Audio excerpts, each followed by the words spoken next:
Hey guys, I'm going to do some commentary over one of my heroic Ragnaros 25 kills with my GDKP. Sorry this took so long for me to get this out. I've just been kind of busy lately, but let's go over it. So to start off, normally tank around this second to the right circle. Just make sure you're in range of healers. Also give melee an opportunity to attack from behind. You're going to want to run cooldowns pretty much this whole phase. If you're in a guild that's lusting phase 1 and then also lusting phase 4, this phase goes super quick, and I wouldn't even do a taunt swap at all if that's your situation. To play it really safe if you aren't lusting phase 1, you can do some taunt swaps to let your stacks fall off. In Prague, I actually tanked it up to like 25 stacks without too much issue. I did have to like make sure I was rolling my cooldowns really well, but um even in my other run where we lost this phase, I've been getting I think 15 to 17 stacks, and it's really not a big deal. For Prague 2, I like to use Mirror. There's just a lot of fire damage in this fight, and it can be pretty helpful, especially in the last phase. If anything goes wrong and you have to like run through Dreadfire, this can be helpful. Just pretty good value for this particular fight. You're gonna probably be popping some traps too, so it's good if your raiders communicate when they're doing that. They give you a little countdown so you can pop AMS, because as a tank, it's really easy to die if you don't have like AMS pre-popped for a magma trap, because you're taking really high melee attacks. You're gonna have stacks of this dot that's constantly doing damage to you. You may get hit with a knockback and magma trap too. So between all those things, like you can get kind of bursted with magma trap. So pre-pop AMS when magma trap's coming out. But the rest of that phase is just pretty much rolling your cooldowns, just almost always having something on you. So here, I'm in our flex group, so they send me to a side depending on where the hammer is. Throw D&D on as many mobs as you can throw a bomb there too. Always be looking to death grip anything that's gonna get close. I typically, if there's one like way out, I'll death grip like the closest one to the group so that everything can just kind of get AoE'd. So that was the intermission. Pretty simple. Also, you can Dark Simulacrum, the knockback ability that Rag uses, and can use that on the intermission there too if you time it right.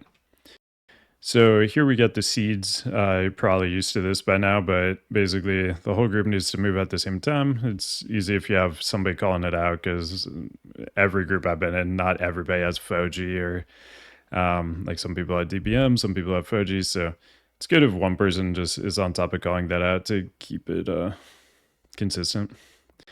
You can be a little bit more aggressive here. I always throw D&D on the ads like before they spawn, and then I'll throw a bomb at them. You can also do things like Obsidian Bolt gun and Big Daddy bombs, stuff like that. I actually had one pull where I died while channeling the Obsidian bolt rifle, and I've just been reluctant to kind of use it again since then. I was just locked out of using a DS. That would have saved me, but I mean, that happened like 1 in 100 pulls. So I probably should just be using it, but that's something you can look to use there. And it will snapshot the position of the circle. So if you put the circle down with a bunch of mobs in there, it'll just snapshot hitting all of them, regardless of where they move to. You can also move while you're casting it too. You can look to like pest here too. You just gotta be a little bit careful because if those mobs melee you, you're just gonna die. But if you're not chosen to, you can pay attention to that and like go in if you're not chosen. Uh, Foji was just like lying to me constantly about like if I was picked by them or not. So I was just playing it 100% safe, just going to the side every time. But if you want to squeak out some more damage, you can do that. Uh, After that combo there, where it's like engulfing flames into sulfurous smash, you'll be really low on your timer. It might just naturally reset too on your dot. But you can have the other tank taunt just to ensure that stacks fall off there if you want to. But it's not a huge deal. During prog, I would do it just to be a little extra safe. But once you're kind of farming this boss, it's not super necessary. Once you're farming this boss, you're probably just essentially solo tanking it. If you have another tank there, they're kind of just there for safety in the final phase more than anything. And not really taking any more stacks. But for prog, just play it safe. This is a long fight, so you just really want consistent pulls that are going to get you deep into the fight to try to get that kill. So here, on going to this third seed, a lot of times you're going to have to stop damage here. So at this point, I'll basically just be DSing to heal myself and not really pressing Rune Strike or Heart Strike.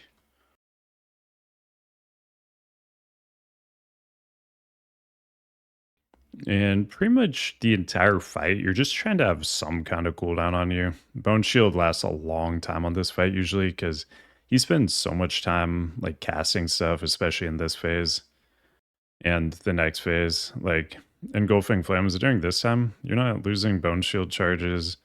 You're just hanging out. It's having time to cool down. You're not losing any charges, so you can have really high uptime with him actually attacking you.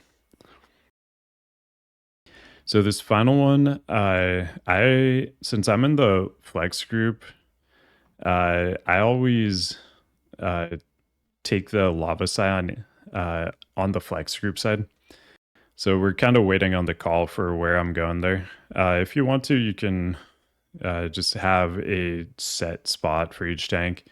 That also works. You'll probably just want to boot over to whatever side you get called to if it's not going to be the same side as the lava scion, or just, always stay on the side of your lava scion, whichever works for you. So each lava scion is going to spawn out of this spot, same spot every time. And then that one up front, I'm going to group it back towards the group so we can get some big cleave on everything. And I was a little bit out of range here. I should have pested all of this stuff. I tried to, and I was like a bit out of range. It was just misplay. But yeah, just AoE as much as you can. The group is going to be trying to save and add here. So when you're tanking these lava scions, just be cognizant of where the final add is that your group's trying to save and don't have it near there. So it doesn't just get cleaved down and this ends early. Because ideally here, we got 21 seconds left on the transition. It ends when all the elementals die or when that timer expires. So we're trying to use the whole duration, basically. So that we have more time to DPS these lava scions and don't have to worry about them in phase 3. But this was a pull where an elemental was not saved. So we're going into phase 3 with 2 really high HP lava scions. It's not the end of the world though, but really do try to use that entire intermission duration if you can. It really helps if you can just go into this phase with no lava scions alive or they're about to die when it starts. Just make sure you do kill that final elemental before the timer actually expires, otherwise you will wipe. So in this final phase, we're just kind of doing all stuff we've seen before. The only new thing here is going to be Meteor, which we'll see pretty soon. So we're just dodging the engulfing. For this, you want to be generally about like max melee range, so you can just make a small move in and out. The fire does linger for like a brief second or so, so you can min-max like not taking damage there by waiting and then moving. So we've got our first meteor out. Just gotta watch out for that. That will just send you flying into the lava if it doesn't just outright kill you. Really cool thing about these though, they can be knocked back with Death Grip or Taunt. And the Death Grip clip for DK, since these are immune to Taunt, it'll actually just never go on cooldown. So you can use it as many times as you want without it going on cooldown. So you'll know that this meteor can be knocked back when the fire shield goes up around it. So you have that really good visual indicator. And here I've set it as my focus, so I can do focus death grips on it. In the position it's in right now, I really don't want to be doing that because I'd be knocking it sideways, like into anybody who's like over here. So in this position, I'm not trying to knock this back. If it was over more in front of square here, I would be just spamming death grip. Here is a good spot where I could actually knock it. I had a good knock opportunity there. And we actually had a DK taunt there. So we had a couple DPS DKs taunting on accident because they were using mouse over death grip macros to do this. I messed up here though too. So I used taunt for the first one. So out of this we have one DK taunt. So I taunt that. And then another DK taunts.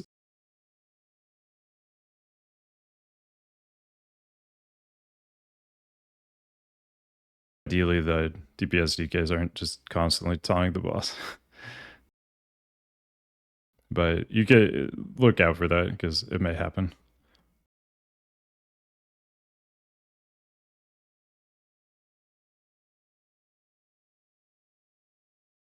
So this phase is really chill. You pretty much just gotta watch for meteors and move a little bit for engulfing.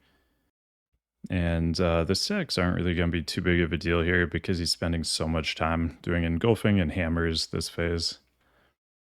And the raid doesn't have to be moving for seeds and stuff, so. Then this part here, just don't go in the lava quite yet.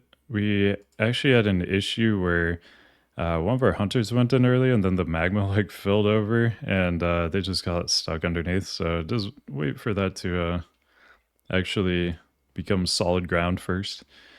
And then just pump on him. He's going to do a lot of RP here, so do as much damage as you can. In this final phase, it's really important for the tanks to handle their job correctly here because you can instantly wipe your raid if you don't. So first thing, we want to bring him to the frost patch. Going inside of this will remove the superheated debuff that goes out that just does damage. And so there's a couple ways you can do this. So the way I'm doing it here, I basically have his red circle covering this blue part. The melee have a position back here where they can attack from behind. They won't be parried. And the tank can just be in the frost too and not get superheated. So this is a really easy position to use. If for some reason your melee are having any issues and they're getting parried, you can drag them out a little bit more. And you're just gonna need to like dip in to reset your superheated occasionally. But I always just tank him here. All of our hunters are firefighting except for him. He's got to be out a little bit, but the tank deaths are kind of the main thing that's going to wipe you here. So anything that can, save some tank damage here can be good. But again, if you don't like this positioning, then just drag him out a little bit and make sure you dip in a little once in a while to clear your stacks.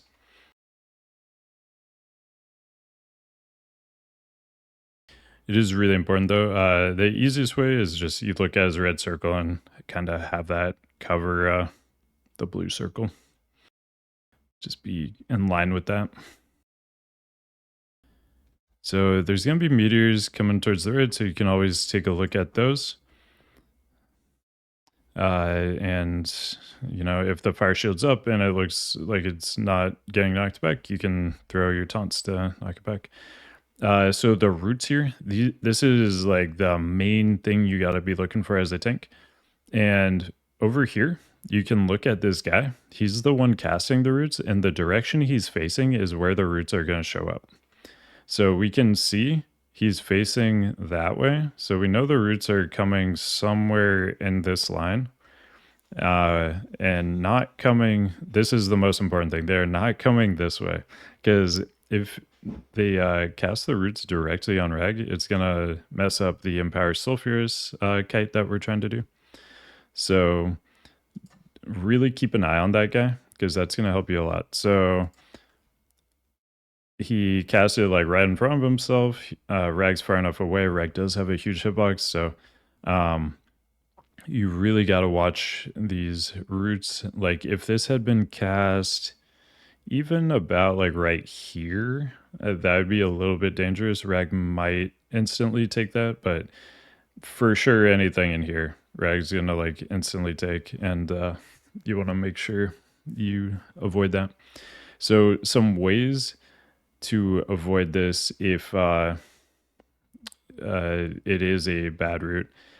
Make sure you as the tank are at max melee range when the roots are being cast, so you can move him very quickly. You don't spend any time getting out of his hitbox. You can just immediately start moving him. That's something I'm trying to improve on right now, is just making sure when roots are cast, I'm just sitting at max melee range already. So that's the easiest way to do it, is just watch this to see the direction it's going to be cast. Be at max melee range so you can very quickly move. Use rocket boots if available. You can alternatively have your feral Jew just, or whichever your off tank is, just out when roots are being cast so they can instantly taunt if it's a root on the boss. So those are a few ways to deal with that. But on this one, we have a good root. So coming up shortly, we're going to get Empower Sulfurous. So when he casts this, if he swings a melee attack, he will just do a raid wipe. It's, I think, 500k damage to the whole raid. So it's imperative that you do not let him melee anything here.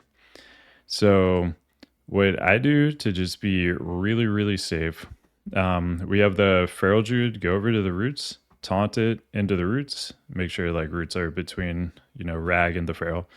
They taunt it in. As the other tank, I just stop attacking Rag completely because they're, you know, ranged threat. They're not generating any threat. Maybe Fairy Fire, that's about it.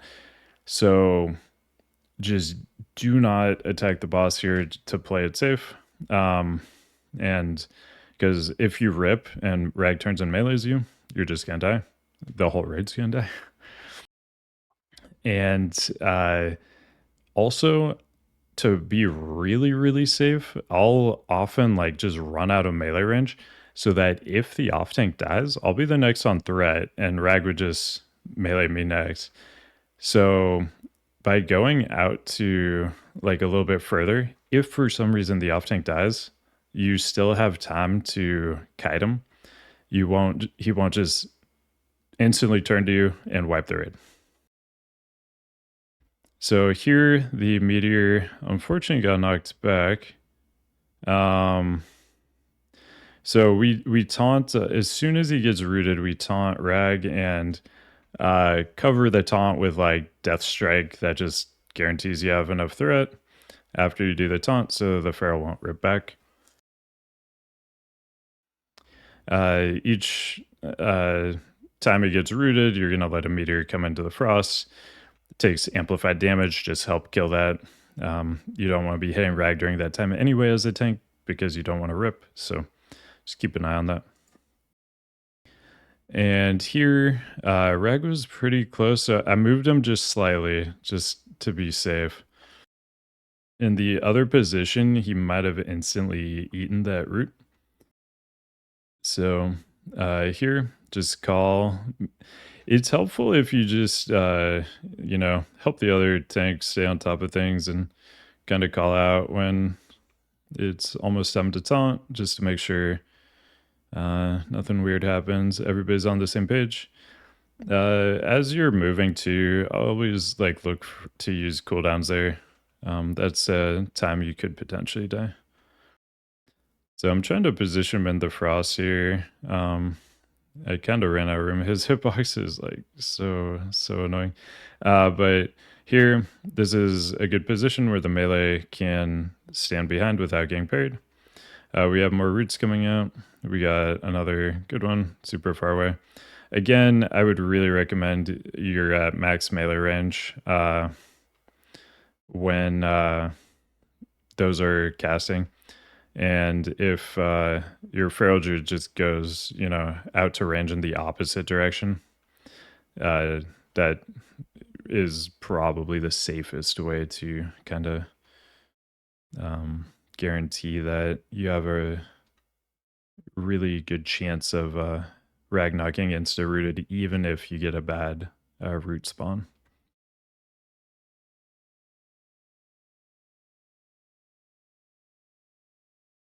So it's really important here too at the end, when he's getting low, make sure you just play the final roots.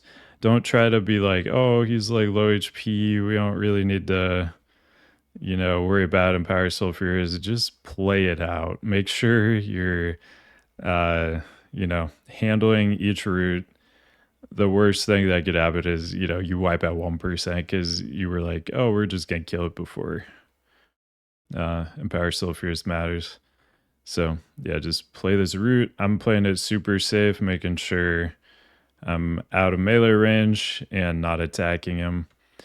As you get this on farm, that's not totally necessary, but while you're progging it, I do really recommend that. And yeah, for this DK, this was a GDKP, so that was this DK's first kill.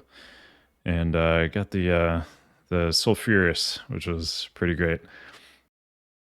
But yeah, that's the entire fight right there. If you guys have any questions or you guys have, some of your own tips and tricks, throw them in the comments.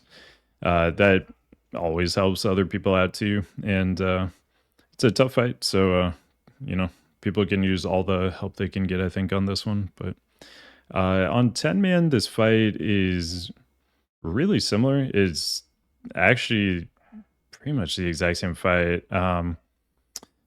Some differences in like timings. Usually it's a little bit shorter fight on 10-man, but in general, basically the same fight. So this guide should hopefully help you out for 10-man as well as 25.